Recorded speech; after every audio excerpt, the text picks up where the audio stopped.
যে আসলে ওনার সাথে আমার এরকম যাচ্ছে দিন, এত পজিটিভ।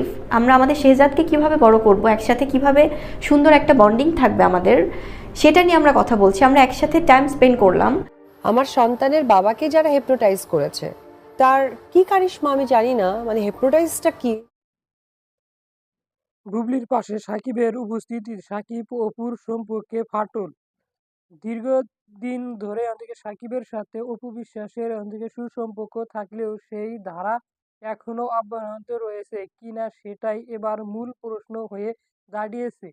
কেননা অপু যাদেরকে অন্যদিকে ঘৃণা করেন সাকিব তাদেরকেই এবার সঙ্গ দিয়েছেন, অর্থাৎ বুবলির অন্যদিকে টিমের সাথে সময় কাটিয়েছে সাকিব খান, যা নির্দিষ্ট অপুর জন্য অনেকে কষ্টদায়ক। বুবলির অনেক উপস্থিতির কারণে সেই স্থানটা অপু নিজে ছেড়ে দিয়েছেন। সেই স্থানে যদি তার প্রিয় মানুষের দেখা মেলে তা আদৌ কি মেনে নিবেন অপু বিশ্বাস? অপরদিকে নিবন্ধ এরকম আলোচনায় রয়েছে শাবনূর বুবলী দ্রুত কমিয়ে সাকিবের সাথে তার সম্পর্কের দিকটি জোড়ার লাগিয়েছেন কিনা তাও সন্দেহজনক বাইরে